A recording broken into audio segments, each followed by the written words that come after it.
Saludos, estimado comité organizador del 16º Congreso Internacional Interdisciplinario de Ciencia y Tecnología, CIP 2021. Mi nombre es Iván Iraola Real y en esta oportunidad voy a presentar el artículo titulado 17 clases de interpretación y producción de textos, una experiencia en educación por competencias para estudiantes de la carrera de contabilidad. Represento al equipo de Beatriz Bailón González, Juan Palomino Paredes y Alonso Iraola Arroyo, de la Universidad de Ciencias y Humanidades, Universidad Nacional Mayor de San Marcos y de la Universidad Tecnológica del Perú, respectivamente. Queremos partir un poco reflexionando sobre la problemática que ha existido, que existe en relación a la enseñanza de la educación contable en el Perú, ¿no? En este caso, por ejemplo, lo que nosotros podemos referir que, por ejemplo, la educación contable es de bastante relevancia debido a que, por ejemplo, nos permite formar profesionales tanto de la especialidad ciencia de la contabilidad, valga la redundancia, asociado también a lo que vienen a ser las carreras económicas y financieras. Sin embargo, dentro de las competencias internacionales, se solicita que los profesionales de la carrera de contabilidad también vayan desarrollando lo que son competencias investigativas. En ese caso, urge formar y urge educar a los futuros profesionales de contabilidad en diversas estrategias de investigación, ¿no? Como por ejemplo, saber buscar en bases de datos especializadas, saber en este caso reconocer, por ejemplo, revistas indexadas de calidad, saber realizar una redacción óptima, citados de acuerdo a las normas internacionales, y también poder publicar y comunicar sus investigaciones. Sin embargo, en la carrera de contabilidad en el contexto peruano y tal vez en el contexto internacional también suceda, se han identificado que en muchos casos los estudiantes y de repente algunos profesionales de contabilidad no tienen una publicación muy significativa, ¿no? Por ejemplo, estamos observando acá en la gráfica que, por ejemplo, a diferencia de otras carreras, las carreras económicas, financieras o carreras de contables, de negocios, su publicación en el 2008 fue bastante baja, ¿no? Entonces vamos a ir identificando en comparación con otras carreras, por ejemplo, que tienen una publicación un poco mayor y sea el caso de ciencias de la salud, que sus publicaciones son mucho más elevadas. Entonces, en ese contexto es que también el Perú, en términos de la EBC, o sea, la educación basada en competencias, el Perú ha desarrollado también lo que vienen a ser programas educativos de educación por competencias. Y en este caso, la institución que viene apoyando a lo que es la educación basada en competencias es la SUNEDU, que es nuestra Superintendencia Nacional de Educación Superior.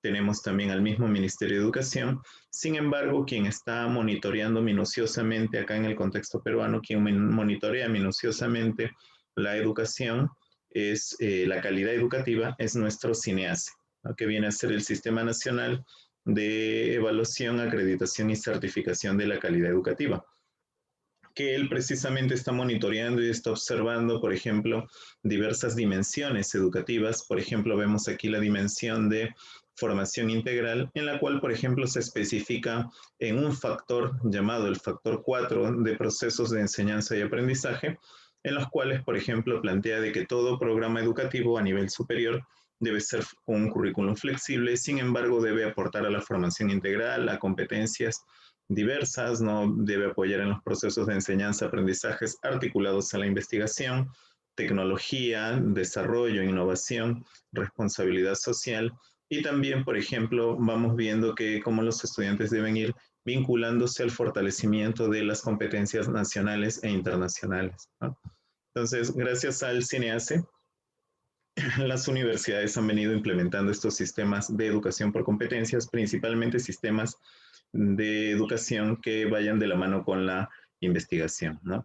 Entonces, en conformidad a esto, en la Universidad de Ciencias y Humanidades, que es la universidad donde se ha hecho este estudio, nosotros vamos viendo que, por ejemplo, la educación por competencias en este caso también ha demandado que se vayan articulando programas de investigación, y en este caso nos referimos al programa de investigación 1, ¿no? El programa de investigación 1, nosotros llamamos programa de investigación formativa, es un programa que trabaja en los 3 primeros ciclos educativos, ¿no? En el Perú dividimos ciclos, aquellos semestres educativos, ¿no? Y al año realizamos 2 semestres. Entonces tenemos asignaturas, por ejemplo, en un primer ciclo de estudios, tenemos una asignatura que se llama Interpretación y Producción de Textos, que es en la que se basa este artículo, y la competencia principal es leer y esas redacciones bastante básicas.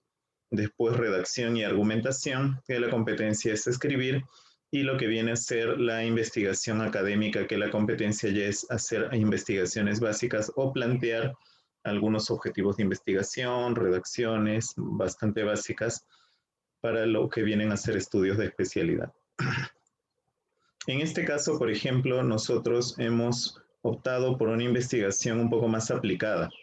Hemos tomado en cuenta, por ejemplo, que, bueno, si bien el objetivo del estudio es describir cómo fue la experiencia de enseñanza-aprendizaje de estudiantes del primer ciclo de la carrera de contabilidad, específicamente la experiencia del curso de interpretación y producción de textos, queremos nosotros en este caso mencionar que, por ejemplo, la metodología de trabajo con los estudiantes obedeció al esquema de investigación-acción de John Elliott y de Kemmis y McTaggart, ¿no? Entonces, se contó con una población, una muestra, perdón, de 28 estudiantes con los cuales se hizo una reflexión inicial sobre los problemas y necesidades del sílabo. Los chicos opinaron, plantearon, por ejemplo, en las primeras semanas de clases, opinaron cómo se debía, en este caso, trabajar lo que viene a ser el sílabo.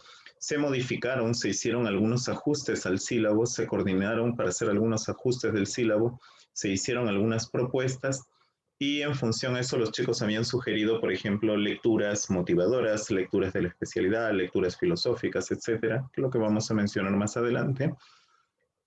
Se desarrollaron los cambios, las sugerencias de los estudiantes en la fase 3 y en la fase 4 se hizo una reflexión final sobre la metodología, si es que había funcionado como en un momento se tenía planeada.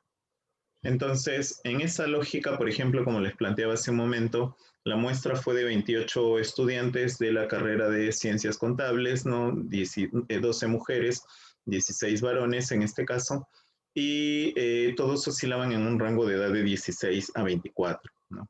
Se trabajó con una entrevista semiestructurada para hacer la primera fase de evaluación diagnóstica y que los chicos hagan sugerencias del sílabo o cómo se podía trabajar el ciclo. Y después se trabajó una rúbrica de evaluación en la cual se quería verificar cómo ellos iban trabajando su redacción, ¿no? El estudio tiene 2 fases, ¿no? Una primera fase es nuestra fase de interpretación de textos que constaba de las 8 primeras semanas del ciclo, ¿no? El ciclo tenía 16 semanas, pero las 8 primeras semanas se hizo la fase de interpretación de textos, donde a los alumnos se les solicitaba que lean algunas lecturas motivadoras, se llevaban fragmentos de lectura a clase y los chicos iban reconociendo esos fragmentos de lectura. Sin embargo, aquí se tomó una entrevista semiestructurada solicitando opiniones de los estudiantes de cuáles eran los temas que más les gustaría trabajar. Y algunos estudiantes solicitaron esto, ¿no? Solicitaron esto, lecturas de contabilidad, que fue prácticamente un 71.4%, sobre mitología griega y peruana, lecturas sobre filosofía, literatura clásica y lecturas variadas, ¿no? Destacando en este caso mitología de los dioses griegos, un origen de los dioses del Olimpo, o también lo que vienen a ser lecturas sobre mitología peruana, sobre la obra Dioses y Hombres de Huarochirí, ¿no? Entonces, en la segunda fase, la fase de producción de textos, como parte del programa de investigación formativa, aquí se trabajaron sugerencias sobre cómo poder evaluar la redacción. El trabajo principal fue que los estudiantes redacten un párrafo, no se les pedía que redacten algo muy grande, sino que redacten un párrafo y con ese párrafo que iban a redactar se iban a ir calificando algunas cosas, ¿no? Por ejemplo, aquí tenemos algunos criterios. Ellos debían decidir qué tema les gustaría redactar en un tema libre, no netamente de la especialidad. Y aquí, por ejemplo, se evaluaba lo que era la originalidad y relevancia, la calidad de la redacción, aspectos éticos de la redacción y lo que viene a ser la calidad de las referencias, ¿no? Entonces, bajo estos criterios fue que los estudiantes fueron evaluados Y durante el proceso, bueno, aquí hay una muestra, solo es una muestra de las redacciones de los chicos.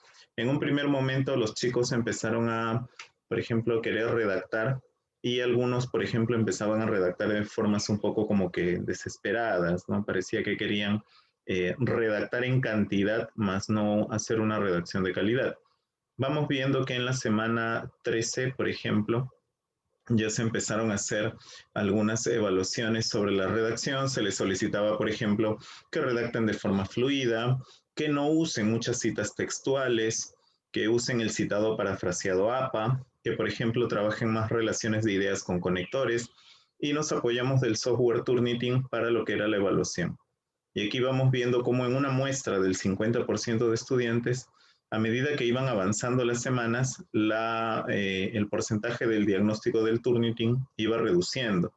Pero eso demandaba estrategias como ir revisando, por ejemplo, su redacción, ir leyéndola e ir solicitándoles que vayan parafraseando un poco mejor. Aquí, por ejemplo, vamos viendo, por ejemplo, cómo ellos van redactando en un inicio, ¿no? Por ejemplo, tenemos aquí lo que era su ensayo de la Casa de Ballenas, 24%, y vemos que hay porciones de fragmento de texto bastante como que literal, o sea, que han sido transcritas tal y como se encontraron. Entonces, a los estudiantes se les sugería de que estos fragmentos de texto los parafrasearan mejor. Entonces, la idea es que si el estudiante lo parafrasea, desarrolla un mejor nivel de comprensión inferencial, no literal, ¿no? Entonces, en el proceso los docentes íbamos leyendo y al momento que íbamos leyendo también íbamos verificando que el parafraseado no distorsione la idea original del autor. O sea, se puede parafrasear la idea original de un autor, pero no distorsionarla haciendo que el autor haya dicho algo que en realidad nunca dijo, ¿no? Bueno, acá en Perú eso no es legal. ¿Ya? En ese caso, por ejemplo, el trabajo ha demandado que los docentes leamos minuciosamente, línea por línea, literalmente línea por línea, vayamos leyendo para verificar cómo los estudiantes iban trabajando. Entonces, poco a poco nos fuimos dando cuenta que cuando los estudiantes empezaban a emplear citados parafraseados, empezaban a trabajar y su porcentaje de antiplagio se reducía porque ya, repito, ya estaban usando citados parafraseados. No nos interesa tanto que el porcentaje del antiplagio del Turnitin descienda. Lo que en sí nos interesa para desarrollar competencias investigativas es que los adolescentes, los universitarios, desarrollen un nivel de comprensión inferencial para que con él puedan, en este caso, redactar mucho mejor. ¿Sí? La idea de la comprensión inferencial coincide con que baje el antiplagio. Si el alumno desarrolla un nivel de comprensión inferencial, comprende lo que lee, comprende lo que escribe, ¿no? Y en ese caso el antiplagio baja. Pero si el alumno usa citas textuales, el alumno desarrolla un nivel de comprensión literal y el alumno aprende solo de manera repetitiva, repite solo lo que dijo el autor y en ese caso no logra un nivel de comprensión adecuado. Entonces, bueno, en conclusiones, nosotros podemos indicar que, por ejemplo, estas competencias en los estudiantes de contabilidad son importantes. Una regla importante es motivarles la lectura a partir de textos que ellos les agraden bastante y poco a poco ir llevándolos a textos relacionados a textos de la especialidad.